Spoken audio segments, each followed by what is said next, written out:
Those are our headline stories for tonight, and in fact, Francis, you're following up on that top headline story and with the Competition Commission. Indeed, so we have the Commissioner in studio with us, and this comes after 3 of South Africa's big banks were implicated in collusion by the Competition Commission in currency trades involving the rand. As you saw in the headlines, ABSA, Standard Bank and Investec have been named in that statement released by the Commission earlier. ABSA banks include ABSA Bank Limited and 2 arms of Barclays. The Competition Commission saying it's now referring this to the Competition Tribunal for prosecution. So we're joined by Commissioner Tembinkosi Bonakele. Thanks for being with us, Tembinkosi. So basically, it sounds like huge scale manipulation of the rand. Yes, indeed, our findings are that this is quite an elaborate conspiracy, so to speak, that the banks, those who trade in currency, engage in. Almost every bank that trades in the rand and dollar pair use common platforms like the Bloomberg or Reuters, and almost all of those who were in those platforms were engaged in some collusion of some sort. It sounds incredible. So today we have this situation where the rand has reached a new high, a 1.5-year high, 13 rand, but maybe now that's an artificial level. Is that the extent? Then it affects importers, exporters, it affects the whole South African economy, in fact. Indeed, it's got a huge impact where the currency rate is in terms of the exchange, particularly with the dollar, which is the conduct we were looking at here. I have to say, though, there are many factors, of course, that go into the currency rate, and trading being one of them, the volumes that are traded. So they were manipulating the volumes traded, giving an impression when they wanted to buy that there was less demand, and when they wanted to sell that there was more demand. So one will have to take all of the factors though into account. I mean, investor confidence and sentiments is one of those that will determine one's currency level. Help me to understand this now, because this isn't like a good you buy in the shop. The rand is one of the most liquid currencies in the world, traded amongst these banks. There's huge volumes going between them, but now they're colluding together. So who wins and who loses in this? It's largely the traders. You know, so the traders would have an order. And they would know that, you know, I'm going to be buying a lot of currency. So they talk to one another so that they can buy it at the cheapest possible price. If they are selling, again, they would talk to one another to make sure that they would be selling at the highest possible price. So ultimately, the victims of this really are the people who buy currency, the big buyers who will then resell it. Who aren't part of the banks, basically. To us who are not part of the bank, who are not dealers. They're dependent on dealers. Yeah. But I mean, the beneficiaries are traders. The traders made huge commissions out of this, and of course, the banks made huge profits. So they want to buy when the rand is cheaper. So they would collude to bring the rand down. But to do that, wouldn't they have to drive the price down by selling the rand? I'm just trying to understand it.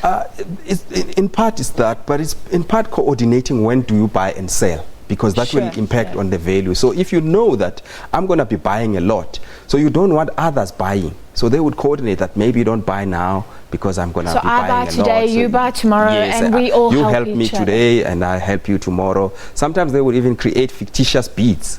So they would, because it's a computer system. In the computer system, you create these fictitious bids that would give an impression to the system that there's a lot of demand, and then it will adjust the price. Which is just fraud. I mean, it's mind-boggling, and so many banks are involved. What are the South African banks facing? You want the tribunal to impose fines, but do we have any jurisdiction over those other banks as well, those global banks? Yes, we are going for the highest penalties. We've got to deter this kind of thing, because it's really a culture problem that we are facing. I mean, the banks themselves would need to take more responsibility for their trading businesses. We are working with our counterparts elsewhere in the world. This largely occurred in New York and Johannesburg, and we are talking to Americans to extend our reach into those firms and those banks that are based in the US, and we're confident that we should be able to level penalties even in those overseas banks. That's amazing to me, because we did see it, the LIBOR rate, that interest rate, and banks were fined, but it sounds like there really needs to be a lot of global cooperation on this. That's right. This was one of the biggest international investigations we've participated in. The Europeans have also looked at this. So was it a South African investigation, or were you getting help from New York? This was a South African investigation, but of course we were comparing a lot of notes. I mean, you must understand the South African rand is traded overseas. I mean, about only 30% is traded locally. But 70% of trade in South African rand is overseas. So London and New York playing a very big part of that. And of course, collusion, we found in this case, was also around those periods, those peak periods in London at 4 o'clock, for example, in the afternoon. This is the peak period for the trading of the South African rand. So we needed to talk to everybody to understand exactly how this happens. Tembinkosi, do we know how much is at stake here? Because traders can make a lot of money off just a cent here and there through big bids. Or could this swing the rand by a rand against the dollar? Well, the very purpose of this was to affect the price. So two things this was aimed at: to affect the value of the currency depending on whether you are buying or selling. So we can't say that it was a conspiracy to weaken the rand, because whenever they needed it was to their advantage that it be weak, they would try to do that.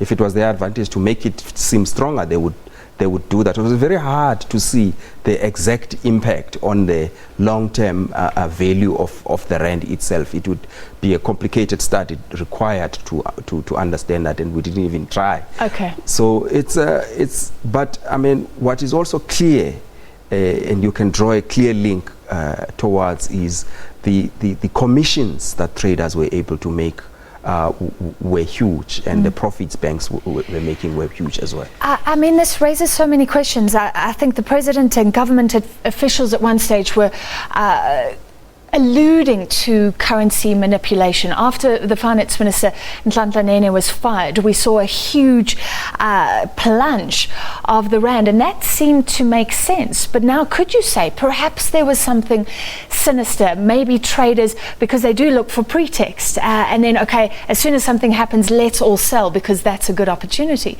So could government sit there thinking, maybe there is something sinister to what we've seen, these wild swings in the past? We also were very worried about this, and this is one of the things that we sought to understand. Our understanding is that this manipulation would impact on the value of the currency. We don't want to exaggerate to say that the value as we see it is the subject of manipulation. It would have an impact. But of course, other factors would have to be taken into account, and I think that a lot of research can be done on the exact impact of this. Because you've raised the issue now, though, like I said, that 13 rand to the dollar that we see today, a lot of people will be suspicious. So how do we resolve this quandary when it's so impactful? It affects inflation, it affects buyers and sellers, it affects businesses who may now demand some action. What do we do? You're right. I mean, I think we should demand some answers. My role is to prosecute the cartel, and I think that I've got very strong evidence to do that. But I think more probing probably needs to be done on the exact impact of this and how to prevent it from happening again. It's a very vulnerable currency, this. It's very popular with traders. There's a lot of manipulation that goes with that as well. So I think we need to do more to understand exactly how all of these things impact. And of course, you can't discount other factors outside of trading. Sentiment, political climate, all of those things do impact on the currency. Yeah, and I'm sure the banks are feeling very vulnerable as well. They will be buffeted. Their share price could be affected. Will this tribunal hearing take place pretty quickly? Can we get some clarity? We're ready for this, but it's going to depend on the response of the banks. They can settle if they want. They can oppose if they want. They can challenge our investigation. So a lot could happen. But I'm keen to go to the hearing. We provided as much information, including names of people who were part of this. So you actually have the traders' names. So we put names. it out there, and we're ready for it. We want to resolve it as soon as possible. And you're going, so the maximum 10% of turnover? Correct, yeah. I mean... but if they settle, maybe they get a bit less? Of course, if you come early, it's always good for both sides that we give a little bit of discount to encourage that. Final question. This started in April 2015, so that was even before the wild swings that we saw. What led you to be suspicious? How did this investigation start? Allow me to keep that as a secret, but I will say this though. That were they whistleblowers? We knew about investigations Europeans were undertaking, the UK was undertaking, so we were naturally suspicious.